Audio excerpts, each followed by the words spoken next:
Hello, my name is Peter Trenacost. I am your GIS digital specialist, and today we are going to talk about StoryMaps, harnessing the power of where to tell incredible tales. The learning targets for this video are for you to be able to understand how to use StoryMaps in the classroom and why they are a powerful tool.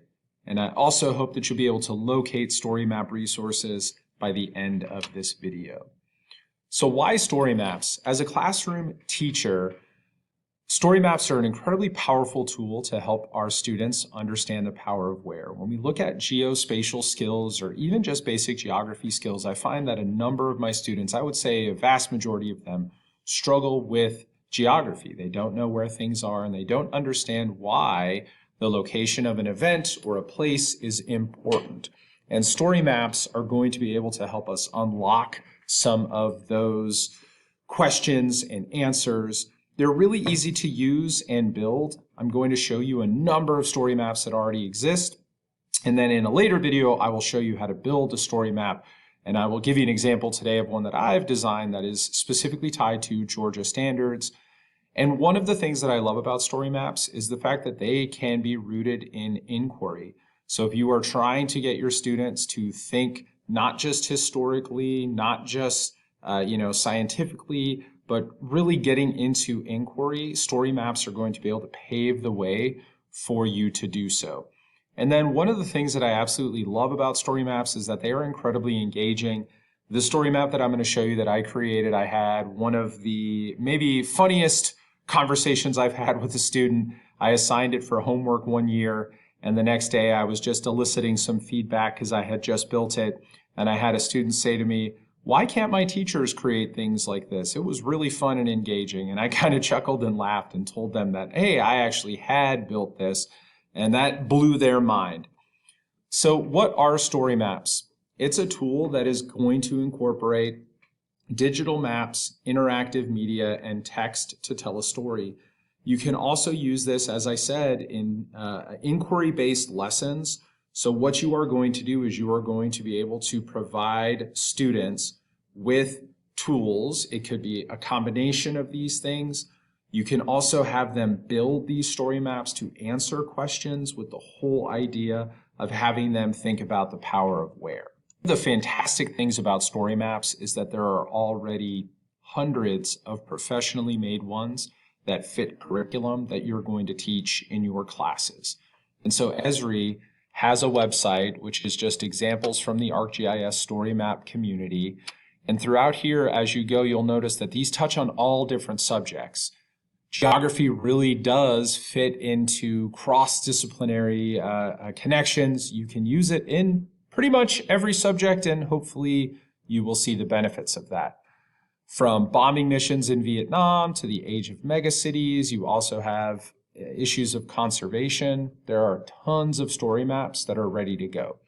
The one that I'm going to just kind of show you, one that I've used in my classes, is mapping Mount Everest. So if you see a story map that you like in this story map gallery, you can click on it, and this is what a story map is going to look like.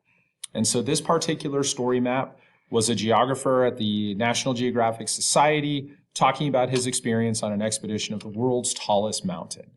And as you see, as you scroll down here, you are going to notice that it is incorporating pictures and text.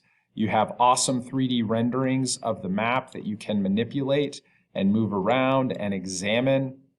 You have older maps, you have newer maps. It is situating Mount Everest within a broader context. You also have images of first explorers. And students will find this really engaging because they'll be able to go in and explore and look at old maps versus new maps, old satellite imagery versus new satellite imagery. And this particular one is going to use some pretty incredible science. It's going to attempt here at the end to collect LiDAR data and to make these really, really, really crisp maps using images of Mount Everest, things that were not able to be done prior to this new technology. So making 3D models from this LiDAR data really gives us a sense of what is happening on Mount Everest and looking at the routes up the mountain. Then they're going to use drones to also take images. And so again, as you're showing this to your students, they are going to be blown away by all of the different images that they're going to see. These 3D images, it's going to look like the video games that they play, and they're going to be able to see Mount Everest in a completely new light. I mean, look at all of these tents that are up here on the path up Mount Everest. This is the base camp. You don't necessarily think that there is as much there as there really is. And so through this story map, just through exploring this story map, your students are going to get a new view on Mount Everest that they may not have had before. And as I mentioned, as you're going through here, there's all sorts of different subjects. You can search through them. There is also going to be filters that you can use. So different categories, you'll see that there are new ones, or if we click on content type, we can see briefings or stories or collections.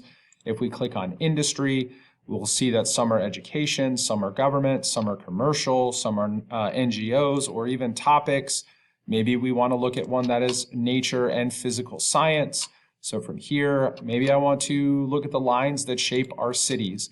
And this is something that you can do in the class. I've used this as an activity. So each student kind of goes through. You can create some questions that they answer on one that's already built, or you can go through this as a class. And so you can put this onto your board and you can scroll through and you can ask the questions that you want to ask or that are asked in here as well. Introduce you to one that I created specifically for the Georgia standards that deal with the Atlanta campaign and the effects of geography on some Civil War battles. I felt that this was just an awesome way for me to incorporate StoryMaps, GIS, especially because this standard is focused on not just the battles themselves, but the geography. And this kind of highlights the really fantastic and amazing things that we can do with StoryMaps as we are trying to tell this story.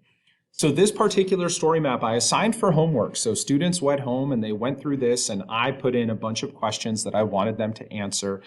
And what you can do here is you can use this different multimedia. So here I have some old maps. There's also some links to some primary documents. You can set this up exactly how you want to. So as you're going through, it kind of gives you a little introduction.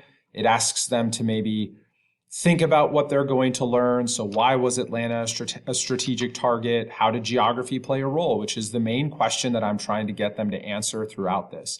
And then as they scroll down, it is going to manipulate the map on the right, and they will be able to do so as well. Clicking on these will give them more information. We see that these are the locations of the battles. We also see that there are some railroads on here.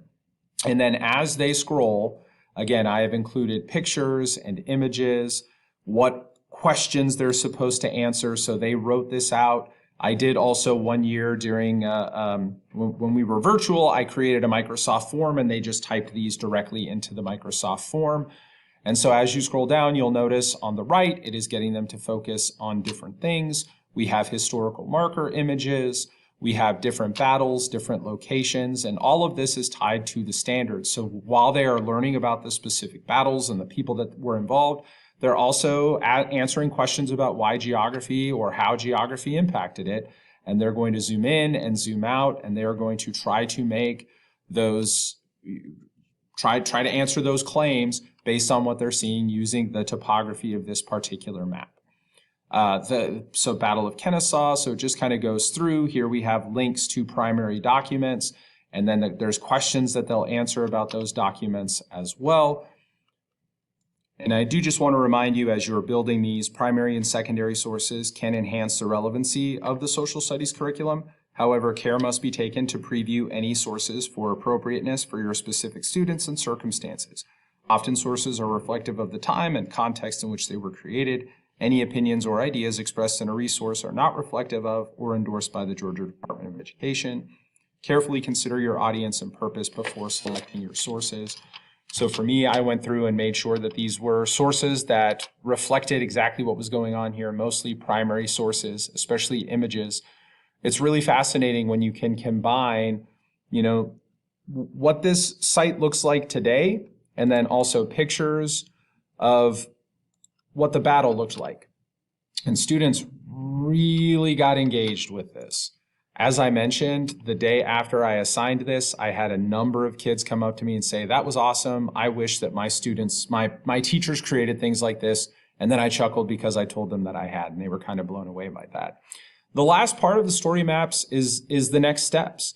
And so this was just the beginning of a lesson. You could also use this as the end of a lesson. For me, this was a jumping off point for them to do some research in the aftermath of this war and the controversy surrounding the destruction of Atlanta. Story maps are such an incredible and engaging way to get our students interacting with geography and history, or science and geography, and it really does harness the power of where to tell these incredible stories and tales. Try to explore these and incorporate them into your curriculum, as it has definitely helped me in my classes, and I look forward to sharing some more GIS with you in the future. Thank you for watching, and please don't forget to follow us on social media.